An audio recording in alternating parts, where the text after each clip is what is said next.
welcome to the very first episode of Straight Talk on the Christian Faith, powered by Jubilation Church International. My name is Glory Fuanje, and with me here is Pastor Tekin Bitiza, the lead pastor, Jubilation Church International. Thank you very much. You're welcome, sir. Thank you for having me. You're welcome, sir. You're welcome. Jubilation Church International is located right here in the city of Jos. Okay, yeah. Yeah.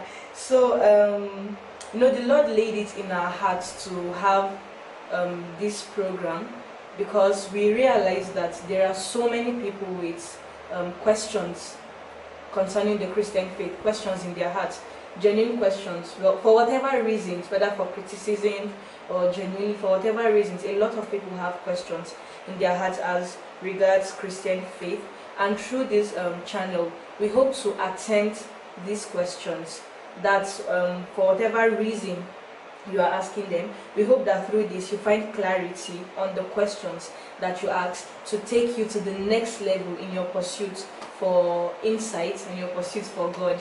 Yes, so our very first question will be taking us back to the genesis of it all. A lot of people have asked this question: does God exist? Or some have put it this way: is there a God? Based on things that may have happened in their lives. Yes. Yeah. So I'm going to be asking you this question. No sentiments of man of God.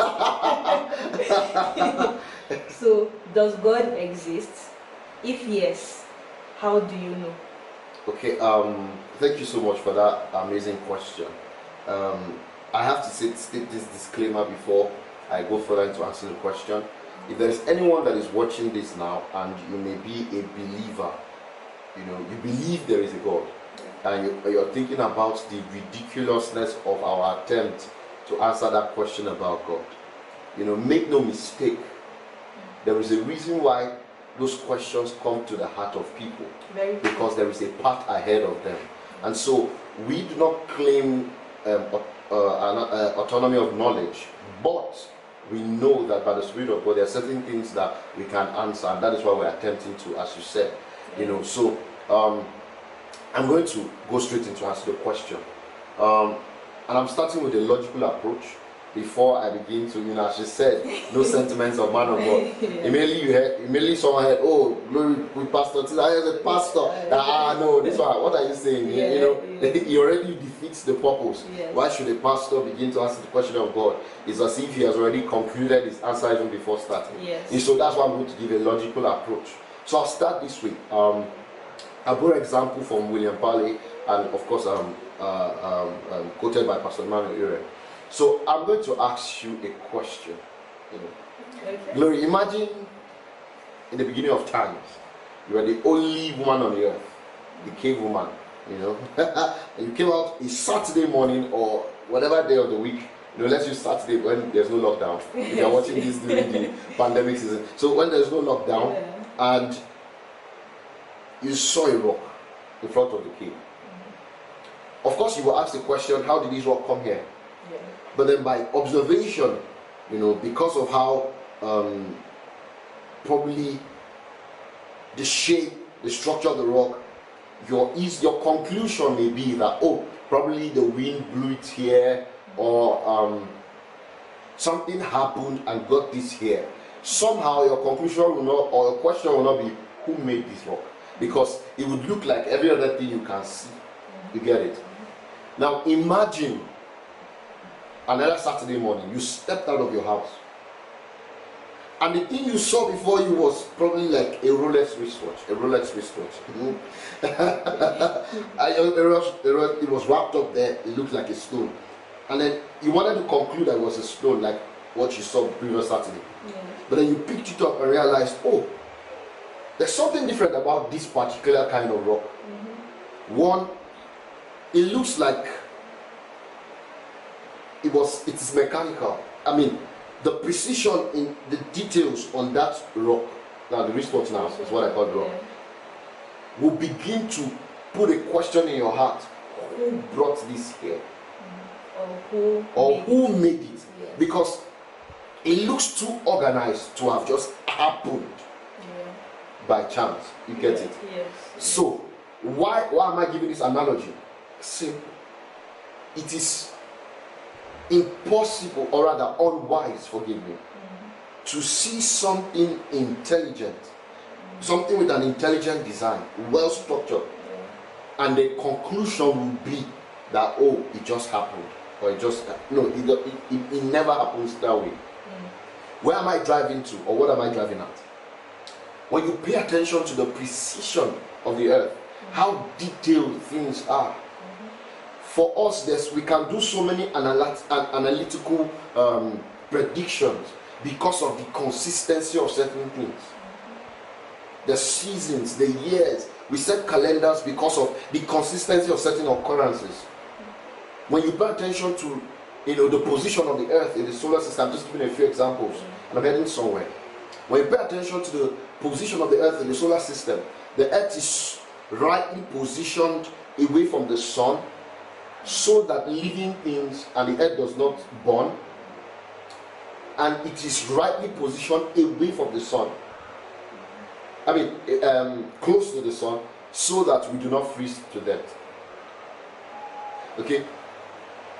It so happens that by chance, let me use the word, permit me to use the word chance, there is the right amount of gases in the earth to sustain human and plant life, every living creature. Man has tried his best to explore other planets to see how they can encourage or help for human existence.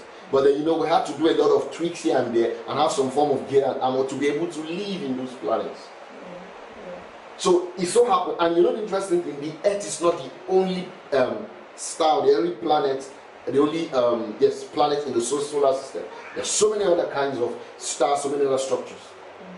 But somehow there is just one that fits the profile to for human survival, and the human beings somehow existed and found themselves here. Okay. And sorry, sir, before you continue. Yes. Okay, because I think I suspect where this is headed. Yes.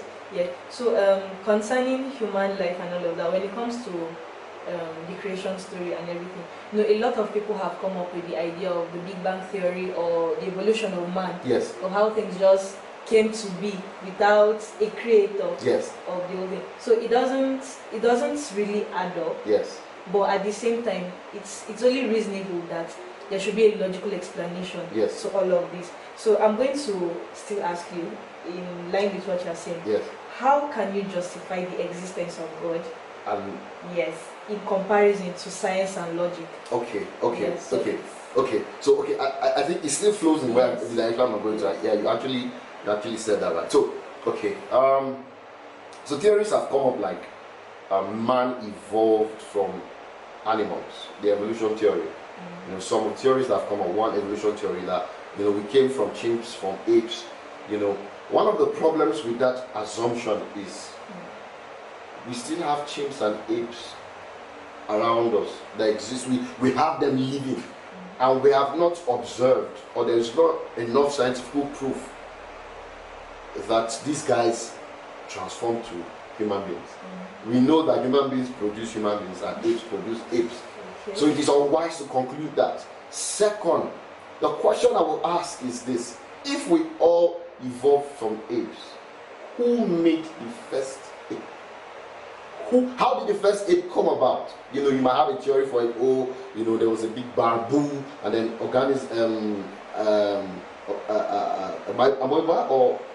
microorganisms came together and began to form. And then you see, the thing now is this: chaos has never produced anything beautiful.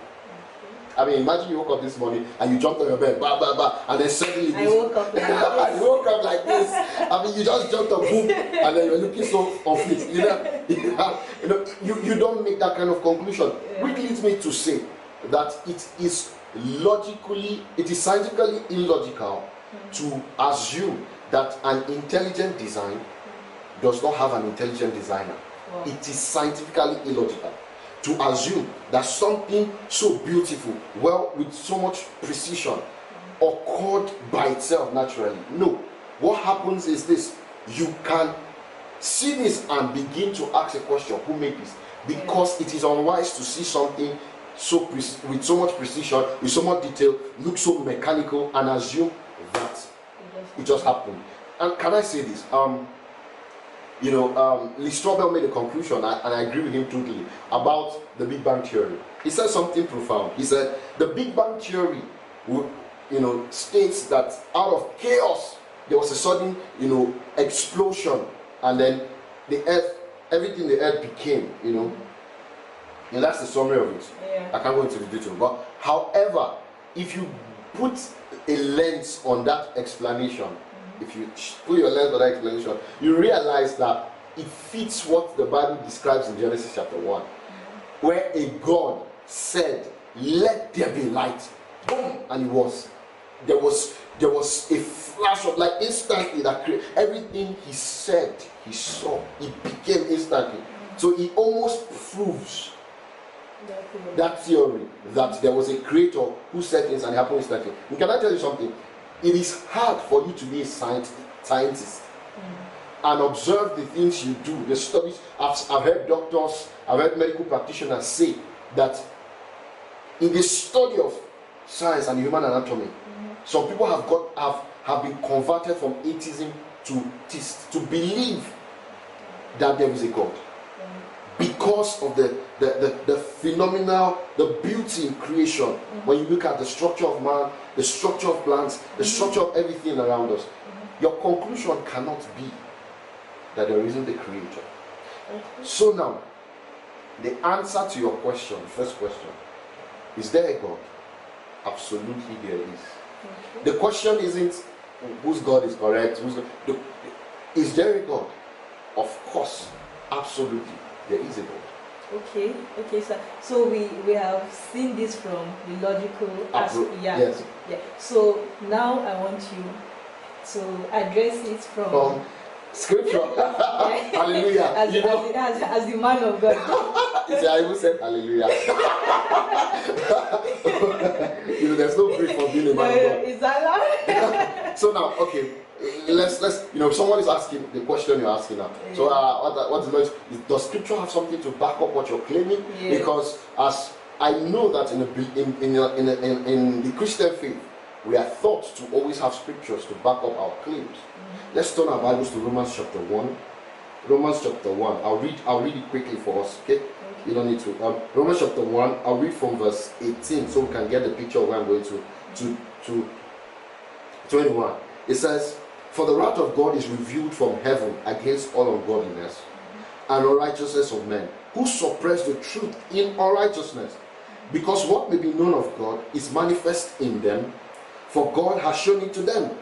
For since the creation of the world, his invisible attributes are clearly seen, being understood by the things that are made, even his eternal power and Godhead, so that they are without excuse." 21, the last text. "Because although they knew God, they did not glorify him as God, nor were thankful, but became futile in their thoughts, and their foolish hearts were darkened." Clear. Bible is saying this, that when you look at creation, when you pay attention to everything around you, it is an indication of the existence of God. The demonstration of his existence is seen in the physical things we can see. That is what Hebrews chapter 11 verse 3 says, where it says that the things that we see were made by the things we cannot see. So when you begin to talk about gases that we can't see, you can't see the wind, but you know the wind exists. Yeah. How you can feel the effect. You can see the effect of the wind. You can feel the wind pass. So is God. You can't see him because people copy. So how do you know he exists? Because you can't see him. Well, you cannot see the wind, but you feel its effect. So the same conclusion can be drawn about creation. You can't feel it. You can't feel God. You can't feel him. On your skin. You can't see him with your optical eyes, which he even declared in Scripture. There is a reason why, and maybe one day we'll talk about it. Yeah. But you can see the effects, the things that he has made. Yeah. You can feel it. Now, the last text, 21 says, or rather 20 says, I like the last line, said, "So that they are without excuse." So he said that everything you can see points to the fact that there is a creator. And so anyone that tries to deny his existence falls into two categories. Okay. I mean, among so many categories, but the two major categories. Okay. One, those that do fear any form of accountability. I want to live in the sense of freedom. They have overestimated their place as human beings, the importance of human beings, as their importance as human beings, and they just wade away the idea of a God, because when you accept the idea of a God, you are accepting the idea of accountability. Okay.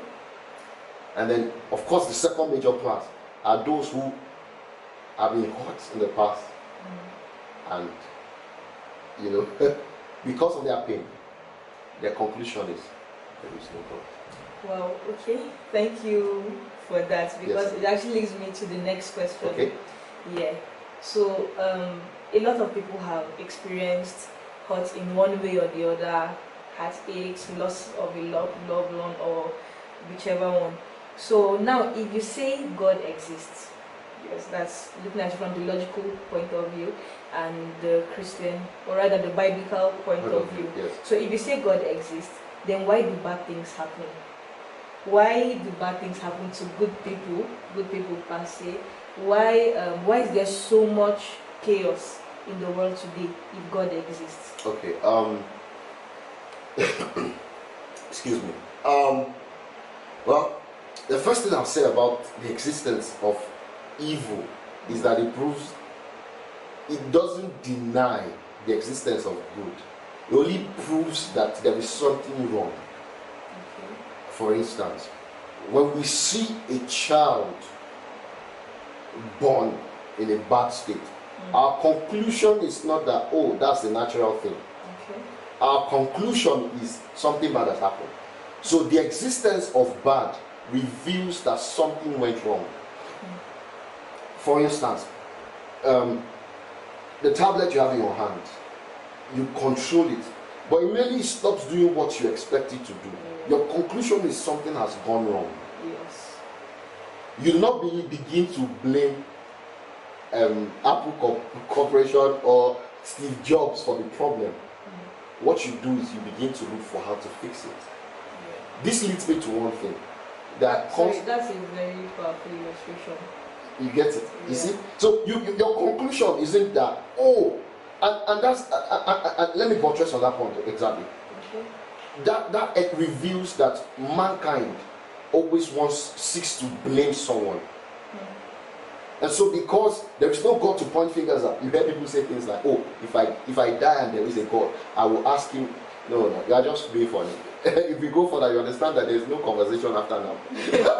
But basically, the truth is this. I'll say this, and I'll just go straight to it. Okay. There are consequences for actions. That's the first reason. Okay. You're a good person. You want good to always happen to you. Whereas there are people that are unreasonable, not as reasonable as you are. Their actions and inactions have caused for the troubles we experience today. For instance, the burning of the ozone layer, where the sun has almost direct access to the earth, is because of the activities of mankind. The advancement of technology, production, and all those things has affected the greenhouse gases. So the sun is harsher, the weather is harsher, the plates of the earth, that's the plates of the continent are now moving because there's so much water, and so when they clash, there's earthquake. So you can't say that God is responsible for it. It is the effect of an action.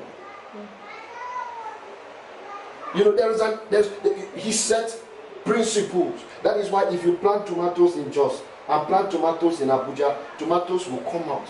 Because you see in Abuja or in London doesn't mean ice cream will pop up. It is the natural law order of things. So when you do bad things will happen. When people do good, no matter how good you are, some things may happen to you because of consequences. And I tell you something. There are some times. Do you know there was a time in this country where children that died before the clock 20 were charged as of Banje? Was there something wrong with them, like a medical condition? Yes, actually there is, and we know now. In our parents' time, they would claim that they were Banje, they were evil spirits. That's why they died. They couldn't live long. But now science has been able to explain it. And can I say this as a disclaimer? Science is God's way of allowing man to discover him. Wow. Science, I'll say it again, is God's way of allowing man to discover him. Because the more scientific proofs we have, the better knowledge we have about God. True. And you see, I don't want to turn into a sermon. And you read further, the Bible says that in time, there will come a time where the knowledge of God will fill the earth. Because as we get to know more, we now understand better about God.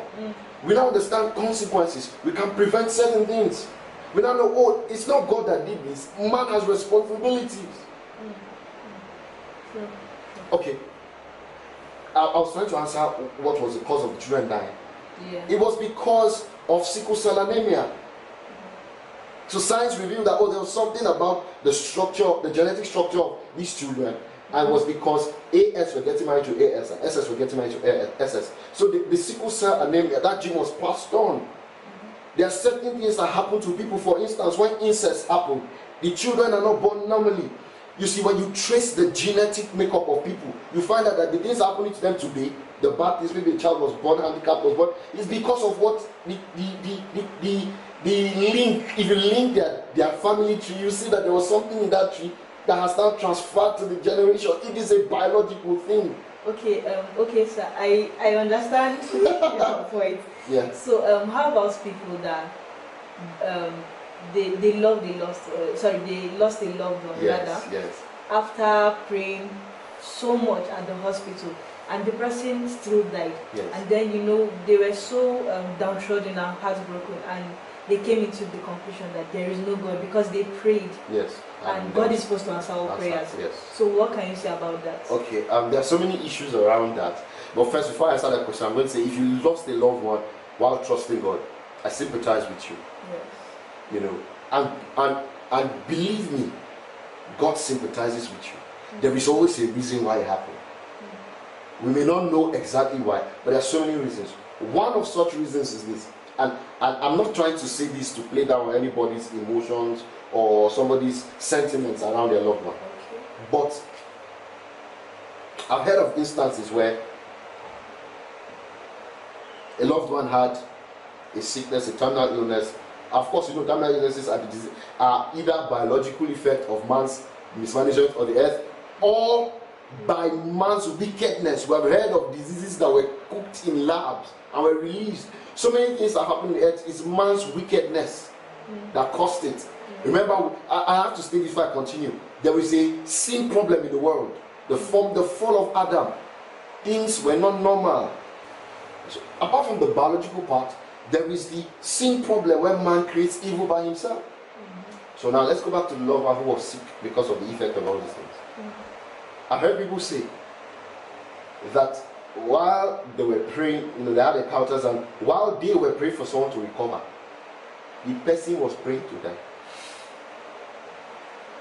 Even the same can be said for if you change the situation where somebody was almost dying, and when he reached for the lack of the gates of death, they sent the person back that because you have spoken too much life, you cannot die.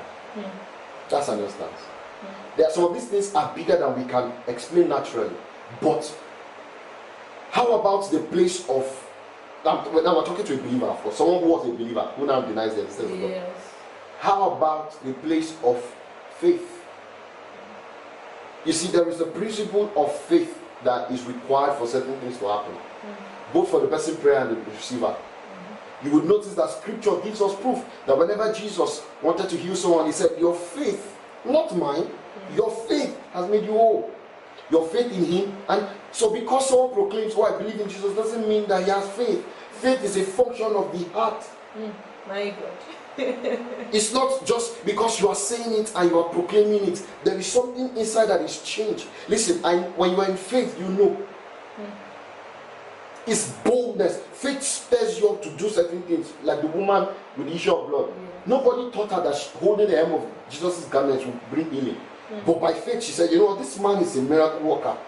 Power must be flowing through his garment if it is on his flesh. And she touched him and she was healed. I remember I said, it's not like I'm playing down what may have happened to you. Another reason is this. God understands better. There are so many scenarios why this will have happened. God knows better. Do you know that some people have done better because they lost a loved one?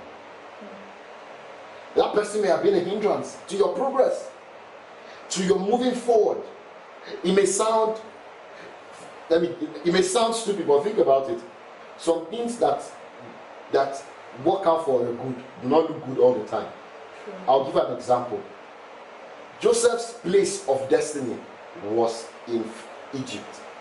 Forgive me for taking so much of time. Joseph's place of destiny was in Egypt. But to get to Egypt, he was sold into slavery. God was saying, I'm with you, I'm favoring you. The Bible kept on telling us that, and he found favor, he was prosperous. Joseph didn't have money, but he was doing well wherever he was. His destiny was Egypt. But the way to it did not look like where he was going to. His destiny was the palace, but it didn't look like it. So some people give up too easily. And it's not just for those that have a loved one. Anybody that's going to trial. Jesus told you trials will come. It's a normal thing. Even unbelievers go through tough times. And then, of course, I will say this. That probably the person has finished his purpose on earth. It's time to go. I guess that happens too. Yes, it's time to go. And because you do not agree with it, doesn't stop the supremacy of God's will. He has that supremacy of his will. And it may look bad to you, but it's not bad. Think about how Jesus' mother felt when she saw her son dying on the cross. To her it was a bad thing. To God it was a very good thing, because he was going to save many. So our thinking and his are not the same. And then the final thing I'll say on this note is this. Because something bad happened to you, there is no wisdom to conclude that God does not exist. That's great wisdom. It's not wisdom. There's proof. I'll make this statement, a bold statement. It takes more faith to believe that God doesn't exist than it takes to believe in his existence. Wow. Yeah, done. I'm done for now. Okay, we'll continue the other episode. Yes. Okay, so thank you very much, sir. Thank you for the response. Now, the reason why we had to go through the logical aspect down to the biblical aspect rather, and then also address personal issues that make people come into conclusion that there is no God. It's because we want to attempt answering it on a very large scale, the one that everybody could actually relate to it. Yeah, we would actually like to continue more, but because of our time, we would instead advise, or rather suggest, that you drop your questions in the comment section, and they would be addressed accordingly as the Lord lays it in our pastor's heart. Yes. So we thank you for watching till the end. We appreciate you, we celebrate you, and it's our desire that as you continue in this quest for God, that all your heart's longings will be fulfilled. Hallelujah. Hallelujah. I knew you were going to say hallelujah. Hallelujah. Okay, so thank you for watching, and see you next time. Bye. Bye. God bless you.